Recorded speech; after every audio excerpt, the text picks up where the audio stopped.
तबे भी मिले जहाँ का परत है।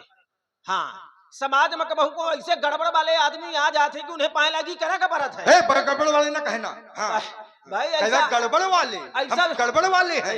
ऐसा भी होता है कि किसी को दबाव के कारण प्रणाम करना पड़ता है कि भैया अगर पाए लगी ना करबे तो काल रास्ता में छेक ना ले, या से कोनो भरोसे वाला आदमी थोड़ी है। तो ये उत्तर नहीं लगेगा कि हमको प्रणाम करने आए कि हमसे मिलने आए ना। जिस प्रकार मैंने उत्तर कर दिया कि आपके आने से सभी भयभीत हैं, तो आप भी एक ऐसी चौपाई पढ़ दीजिएगा, अर्धाली पढ़ दीजिएगा, जिससे ये प्रमाणित हो जाए कि आपके आने से सब प्रसन्न है, मैं स्वीकार कर लूंगा। एक बात। आइए दूसरी बात, आपने कहा कि मैंने अपनी माता को मारा तो जीवित भी किया और तुम्हारे पुरखन का चुनौती है। महाराज सुनो तो, इतना महान काम हम कर भी नहीं सकते, इतना महान काम हम कर भी नहीं सकते।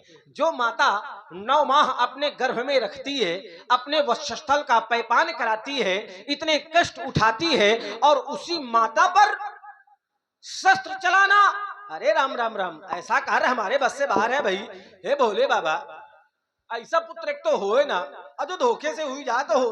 क्या कह रहे हो? है कुछ कही थोड़ी रहे, करे होते ही मर जाए ऐसा पुत्र। अभी हम धौंक देंगे ब्यास जी, फिर ना कहना। हाँ, देखो क्या कहने बोले, धौंक देंगे। नहीं, क्या बढ़िया शब्द है, धौंक देंगे। हाँ, तुम्हारे लिए यही प्रयोग करना पड़ेगा। और इसी सुंदर संवाद में जय मां गजानन किराना स्टोर जिनका कार्य किया होता है महाराज, संसार की हर माता चाहती है कि मेरे राम और लक्ष्मण जैसे पुत्र हों, लेकिन संसार की कौनो माता नहीं चाहती कि मेरे परशुराम जैसा पुत्र हो।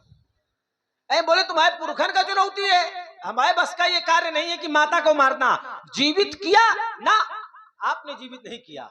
आपने खुद अभी अभी कहा कि मैंने पिता से वरदान मांगा कि मेरी माता जीवित हो जाए, तो वो पिता के वरदान का प्रभाव था कि माता पुनः जीवित हो गई, खुद मार। अच्छा, अगर आप में इतनी सामर्थ्य थी, देखो एक मैं नया दर्शन दिए देता हूं, इतनी सामर्थ्य थी तो आपने एक बार अपने गुरु बाबा के पुत्र गणेश जी का दांत तोड़ा था, तुम को चुनौती है वो दांत का जोड़ के दिखाओ।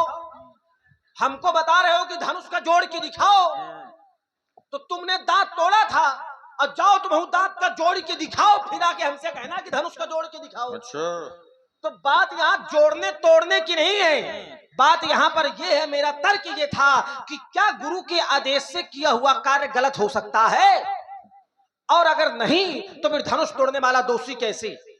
उत्तर यहाँ आना था, तर्क मेरा ये था। तो आप बहुत जल्दी धीरे से बच के निकलने का प्रयास कर रहे हो, लेकिन आप परेशान करो, हम जब आपको निकलने दे तब ना।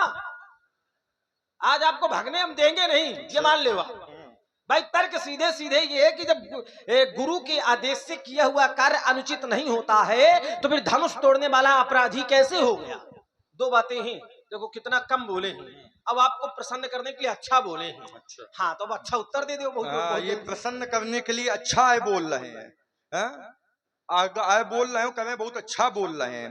इन्होंने कहा कि विश्वामित्र जी भी मुनि हैं, और जितने यहाँ है सुर मुनि नाग नगर नर नारी सोचई सकल त्रास उर भारी देवता। और यहाँ के जो ऋषि हैं वो भयभीत हैं क्या?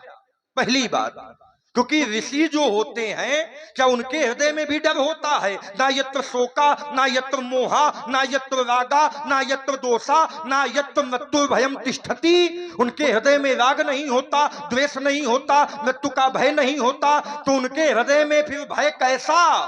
मुनि में क्या होता है? मुनि में क्या होता? जो तुमने परिभाषा बताया, मुनि में क्या होता है आपने ऋषि भी बता दिया। हाँ, तो मुनि में क्या क्या होता है, क्या क्या नहीं होता है? मुनि जो मननशील होते हैं, मंत्र दृष्टा, जो मंत्र दृष्टा होते हैं उनको मुनि कहा गया है, मननशील। एक स्थान पर नारद जी को तीनों कहा गया है। हाँ, फिर क्या है? आपने कहा मननशील होता है, मननशील। इसको थोड़ी और सरल करिए ताकि सबके सरल कीजिए, आप कीजिए फिर। सब कुछ हमें को करना है तो। अरे नहीं, तुम भी कुछ तुम करो, कुछ हम करें। चलो, हाँ, आप पहले अपनी पूरी बात कर दो, फिर मैं पूरी बात परिभाषा देता हूँ। हाँ, तो कह रहे हैं कि यहाँ के मुनि जो हैं वो भयभीत हैं। अच्छा, क्या मुनि के हृदय में भी भय होगा? जिसने संसार को त्याग दिया, जिसने परिवार को त्याग दिया, जिसने सभी संसाधनों को त्याग दिया, क्या उसके मन में भी भय हो सकता है? ईमानदारी से बताइए। जो ज्ञानी होते हैं, जो ऋषि होते हैं, वो सबको त्याग करके सन्यास को धारण करते हैं। शास्त्र कहते हैं वैराग्य मेवा भयम, जो वैराग्य है वो अभय है, उसके हृदय में कभी विकार उत्पन्न नहीं होता। जब उन्होंने वैराग्य धारण कर लिया तो फिर भय कहेगा। आइए, इन्होंने कहा कि आपने अपनी मैया को मारा लेकिन स्वयं जीवित नहीं करवाया, पिता के द्वारा आपने मैया को जीवित करवाया। ठीक, हमने जीवित करवाया। पिता ने कहा था वरदान मांगो, तो वरदान में मैं कुछ और भी तो मांग सकता था। वरदान में क्या खाली अन्य वस्तुएं नहीं आती? मैं अष्ट सिद्धियां मांग लेता, नवनिधियां मांग लेता। वरदान में तो कुछ भी मांगा जा सकता था, लेकिन मैंने पिता से अष्ट सिद्धियां नहीं मांगा, मैंने पिता से नवनिधियां नहीं मांगा, मैंने अपनी माता को ही जीवित करवाया। मैंने अपनी माता को ही जीवित करवाया। और ये गुण खाली हमारे वंश में है, तुम्हारे वंश में नहीं है। और देखिए, एक हेलमेट यहाँ से जहां भी रखा हो, हेलमेट जब पानी बरसा था तो सामान रखवाया गया था। महाराज रावण का हेलमेट है 10 सिर वाला। क्योंकि ये विद्या सबसे पहले शुक्राचार्य को प्राप्त हुई और शुक्राचार्य के द्वारा हमारे वंश में इस विद्या का प्रादुर्भाव हुआ। शुक्राचार्य से ऋचिक को प्राप्त हुई, ऋचिक से जमदग्नि को प्राप्त हुई ये संजीवनी विद्या। तो ये विद्या हमारे ही वंश में है, तो हम तो जीवित करवा सकते हैं। विप्र देवता, हाँ, बात हो गई है ना आपकी? अभी कहाँ हो गई है? अभी बची है कुछ और क्या? अच्छा चलिए, अब उसको बची रहने हाँ, तो बताओ। देखिए महाराज, आज मैं कथा सुनने के विचार में बिल्कुल भी नहीं। फिर तुमको क्या सुना है?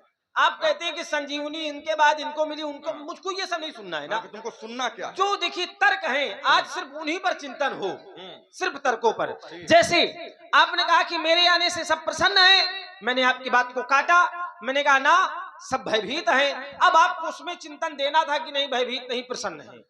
ठीक, जैसे मैंने कहा कि आपके आने से सब भयभीत हैं, ध्यान दीजिएगा, विचार करिए। मैंने कहा आपके आने से सब भयभीत हैं, मैंने एक अर्धाली पढ़ दी, चौपाई पढ़ दी कि सब भयभीत हैं।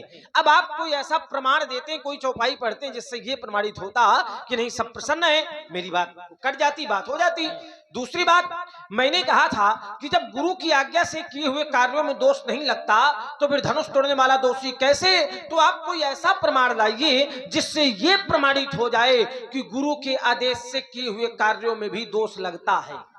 आप कोई, भाई मैं कहता हूं कि गुरु के आदेश से किए हुए कार्यों में व्यास जी कोई दोष नहीं लगता, तो अब आप ऐसा कोई प्रमाण दीजिए जिससे ये प्रमाणित हो सके कि नहीं दोष लगता है, तब तो मेरी बात कटेगी, चर्चा आगे बढ़ेगी। ठीक, और आइए, एक चिंतन निकल के आया था।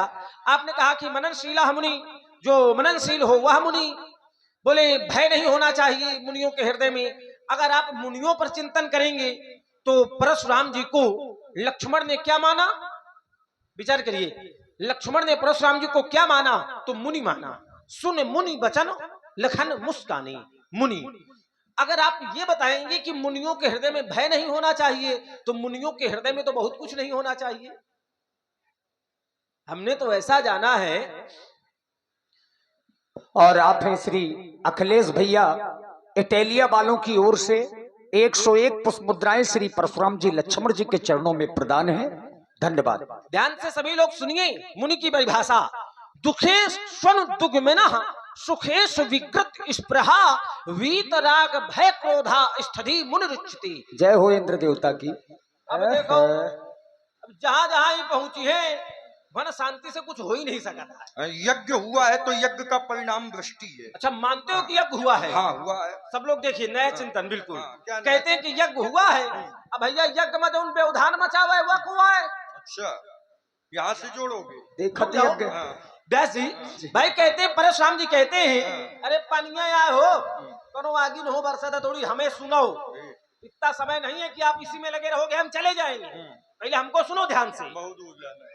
परशुराम जी कहते हैं कि यज्ञ हुआ है। तो मैंने कहा मानते हो कि यज्ञ हुआ है? बोले हाँ।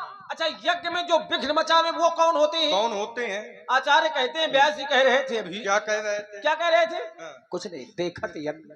और आगे निशाचर था भाई। का परशुराम जी निशाचर है? ना भाई। यज्ञ तो वीरभद्र ने भी नष्ट किया था। क्या बात है। तो क्या वीरभद्र निशाचर है? अच्छा, वीरभद्र ने कौन सा यज्ञ नष्ट किया? दक्ष यज्ञ। दक्ष यज्ञ। हाँ। दक्ष यज्ञ क्यों नष्ट किया था? क्योंकि भगवान शंकर का वहां अपमान हुआ था। यहीं रुक जाओ। हाँ। दक्ष का यज्ञ विध्वंस किया गया, क्यों? क्यों? क्योंकि भगवान शंकर का अपमान हुआ था। हाँ। तो क्या मिथिला में भी भगवान शंकर का यहाँ अपमान धनुष का कोई सम्मान हुआ है क्या? हो गई बात? हो गई। अब देखो, आप इस तरह से घुमाने का प्रयास करते अच्छा, हो। कि ये घुमा रहे हैं। आपने कहा कि दक्ष के यज्ञ में भगवान शंकर का अपमान हुआ था, बिल्कुल। तो मैंने कहा क्या मिथिला में भी हुआ है? हाँ। बोले यहाँ धनुष का अपमान हुआ है। और क्या? तो क्या धनुष भगवान शंकर है क्या? लेकिन भगवान शंकर का तो है। अच्छा, बोले धनुष भगवान शंकर तो नहीं है, हाँ। लेकिन भगवान शंकर का तो है। हाँ। तो महाराज, बेटा, जिसने धनुष तोड़ा है हाँ। वह तो भगवान शंकर है का है। जबरदस्ती नहीं मानेंगे, कैसे मान ले भगवान शंकर का है? आप यही तो समस्या। अगर भगवान शंकर का होता तो आयुध क्यों तोड़ता? अगर तोड़ता तो तोड़कर धरती में क्यों फेंकता? देखे चाप खंड मही। महाराज सुनो तो, हाँ। थोड़ी सांस ले लिया करो। नहीं, सांस क्यों ले? कहीं बीचे में ना अटक जाए। नहीं, हाँ, ये हमारी चिंता ना करो। थोड़ी धैर्यता से हमारी बोलो। चिंता भोलेनाथ करते हैं। आइए। तुम अपन चिंता कराओ। कहते हैं कि भोलेनाथ का नहीं है धनुष तोड़ने वाला, लेकिन हमने तो ऐसा जाना है क्या जाना कि है? भगवान शंकर क्या है? बोले शंकर जगत बंद जगदीशा। हाँ। भगवान शंकर तो सारे संसार के ईश्वर हैं। ठीक। तुम त्रिभुवन गुरु वेद बखाना। हाँ। अगर धनुष तोड़ने वाला भगवान शंकर का ना होता तो यहाँ पर जितने भी ये देवता मुनि महात्मा थे, ये सब धनुष तोड़ने वाले की प्रशंसा ना करते, उसकी आरती ना करते। अच्छा, ईमानदारी से बताओ, हाँ। यहाँ जितने लोग बैठे हैं, हाँ। क्या आप लोग भगवान शंकर को नहीं मानते हैं? सब लोग मानते हैं। मानते हैं। तो फिर परशुराम जी कहे बड़ी अम्मा बन रहे हैं। हट पाचाल कहीं का, रुक बड़ी जाओ। अम्मा ना कहे ना। रुक जाओ। हाँ। देखो महाराज, हाँ। तर्क की धारा बड़ी महीन होती है। हम तुमको महीन कर देंगे। अरे हमको महीन करने के चक्कर में अभी कल बताया था कि 8वां नंबर है। 8वां नंबर नहीं है, 7 हाँ। चले गए हैं, अब 8वां है, ये ध्यान दो। हमको महीन करने के चक्कर में ना पड़ो। अगर भगवान शंकर की बात आप जोड़ेंगे तो भगवान शंकर तो संसार के ही, ये संसार भगवान शंकर का है। जो टूटा है वो भी भगवान शंकर का है, जिसने तोड़ा है वो भी भगवान शंकर का है। तो जैसे धनुष के लिए इतनी श्रद्धा है, इतना प्रेम है, तो फिर तोड़ने वाले के विरोध क्यों है? भाई, अगर धनुष के लिए प्रेम है तो धनुष तोड़ने वाले के लिए भी प्रेम होना चाहिए। क्यों? क्योंकि हमने तो ऐसा जाना है। देखो, इसी तर्क को मैं मजबूत किए देता हूँ। आपको मुनि जाना है और हमने तो ऐसा जाना है कि समासूत्रे च मित्रे च तथा मान अपमान यो शीतोष्ण सुख दुखेषु समास संग विवर्जिते। जो मुनि होते हैं उनके लिए शत्रु मित्र, सुख दुख, हानि लाभ, निंदा अस्तुत, यश अपयश सब बराबर होते हैं। आप मुनि हैं, आपको मैंने मुनि माना है, और अगर आप मुनि हैं तो आपके लिए धनुष अपना, धनुष तोड़ने वाला शत्रु, धनुष मित्र, ये कैसे? नारद जी भी तो मुनि है। समझ? अच्छा है, तो नारद जी हैं तो नारद जी कह रहे हैं क्रोध नहीं आया। अच्छा, कैसे बताइए तो? पहली तुम्हारी बात कह रहे हैं कि भगवान शंकर तो सबके हैं, भगवान शंकर सबके हैं, लेकिन भगवान शंकर का कौन है ये भी तो निर्णय करो। कौन है? कह रहे हैं शंकर जगत बंद जगदीशा, सूर नर मुनि सब नावहि शीशा। भगवान शंकर को देवता, मनुष्य और मुनि प्रणाम करते हैं। दक्ष अपने सभा में भगवान शंकर का अपमान कर रहा था। मनुष्य भी थे, संत भी थे, इंद्र थे, वरुण थे, कुबेर थे, यम थे, हर एक देवता थे। लेकिन विरोध किसने किया था? विरोध नंदी ने किया था। है? देवता अगर भगवान शंकर के तो विरोध करना चाहिए कि न करना चाहिए? अगर मनुष्य भगवान शंकर के थे तो मनुष्यों को विरोध करना चाहिए कि न करना चाहिए? लेकिन वहां देवताओं ने विरोध नहीं किया, वहां पर मुनियों ने विरोध नहीं किया, वहां पर देवताओं ने विरोध नहीं किया, वहां विरोध किया है तो भगवान शंकर के एक गण नंदी ने विरोध किया। तो यहां से सिद्ध होता है कौन भगवान शंकर का है और किसके भगवान शंकर है। दूसरी बात कह रहे हैं जो मुनि होते हैं वो मान अपमान, सुख दुख, हानि और लाभ में सम रहते हैं। नारद जी मुनि हैं, नारद जी मुनि हैं, तो नारद जी ने क्या क्रोध नहीं किया? नारद जी ने क्रोध किया है? भगवान शंकर के गण को श्राप दिया, संगी भंगी को श्राप दिया। अगर मुनि थे तो भी क्रोध उत्पन्न कैसे हुआ? हो गई बात? हो गई। चलिए, आपकी दो बातें हैं, मैं दोनों बातों पर उत्तर किए देता हूँ। आपकी पहली बात कि दक्ष के यज्ञ में देवता भी थे, लेकिन वहां पर भगवान शंकर का अपमान हुआ, लेकिन देवताओं ने कोई विरोध नहीं किया। ध्यान दीजिएगा थोड़ी, वहां पर देवताओं ने विरोध नहीं किया। तो जिस समय समाचार जब शंकर पाए, वीरभद्र करिकोप पठाए, यज्ञ विध्वंस जाई तिन कीन्हा, तो सकल सुरन विधवत फल जीन्हा। वहां देवता थे, उन्होंने विरोध नहीं किया दक्ष का, तो वहां देवताओं को भी दंडित किया गया था। क्या मिथिला में देवताओं को दंडित किया गया है? विचार करिए, दक्ष की यज्ञ में देवताओं ने, भगवान शंकर का अपमान हुआ लेकिन उन्हें विरोध नहीं किया, तो वहां देवताओं को भी दंडित किया गया था, लेकिन मिथिला में दंडित नहीं किया गया। यहाँ पर देवताओं ने धनुष तोड़ने वाले की आरती उतारी है, यहाँ पर देवताओं ने धनुष तोड़ने वाले की जय जयकार की है, यहाँ पर धनुष तोड़ने वाले की पूजा की गई है। ईमानदारी से बताओ, जिस व्यक्ति की जिस कार्य के करने पर पूजा की जाए, आरती उतारी जाए, जय जयकार किया जाए, वो कार्य अच्छा होता है कि बुरा होता है? पूरी समाज कहती है कि अच्छा। उत्तर ऐसा करो कि समाज कह दे कि नहीं सही है। एक बात। आइए दूसरी बात, बोले नारद जी, अच्छा संसार में दुईठा तो ब्रह्मचारी रहे, एक नारद जी रहे, एक ही रहे। चलिए इधर देख के कहो। बोले नारद जी को क्रोध नहीं करना चाहिए, क्योंकि नारद जी मुनि हैं, सत्य है, क्रोध नहीं करना चाहिए। अच्छा, नारद जी ने क्रोध किया तो अपनी इच्छा से किया या भगवान के करवाने पर किया? भगवान के करवाने पर किया। देखिए, आप बहुत हल्के में ले रहे होगा हमें, हल्के आप वो समझे नहीं रहे हो बात को। हम सोच रहे हैं कहे का थोड़ी देर बने रहो, आप मान ही नहीं रहे तो थोड़ी देर में देखो हम बने। देखो महाराज बेटा, ना परसु दिखेगा ना परशुराम दिखेंगे, दोनों 9-11। ये तुम्हारी कल्पना है, कपोल कल्पित तुम कल्पना करते हो। अब बच्चा लड़का कल्पना तो करवे करिए, क्या करिए, तो कल्पनाएं। चलिए, नारद जी ने निज इच्छा से क्रोध नहीं किया था। जब भगवान ने देखा कि करुणा निधो मन दीख विचारी, अरे व्यास जी जब आप बैठे तो फिर हम ऐसे काहे बोल रहे हैं? बोले करुणा निधि मन दीखो विचारी, करुणा निधो मन दीखो विचारी, उरो अंकुरे गर्भो तरु। परमात्मा ने देखा हृदय में विचार करके कि नारद जी के मन में तो अभिमान आ गया है। परमात्मा कहते हैं, बेगी सुमय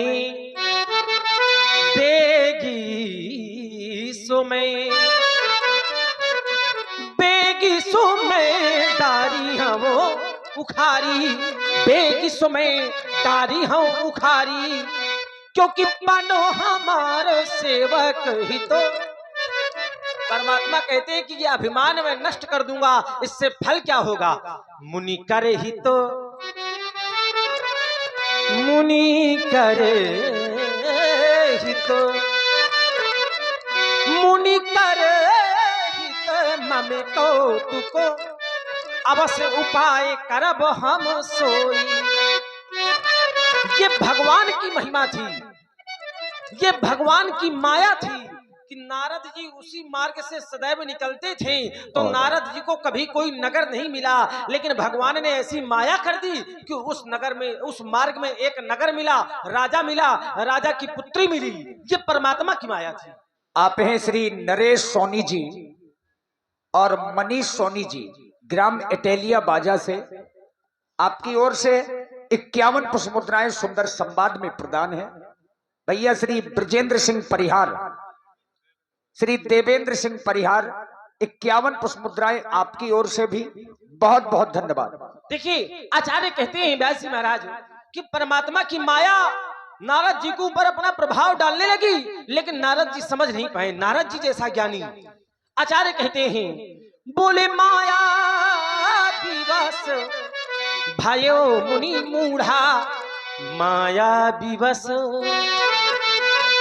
भयो मुनि मूढ़ा, समझी नहीं है मीरा निगूढ़ा।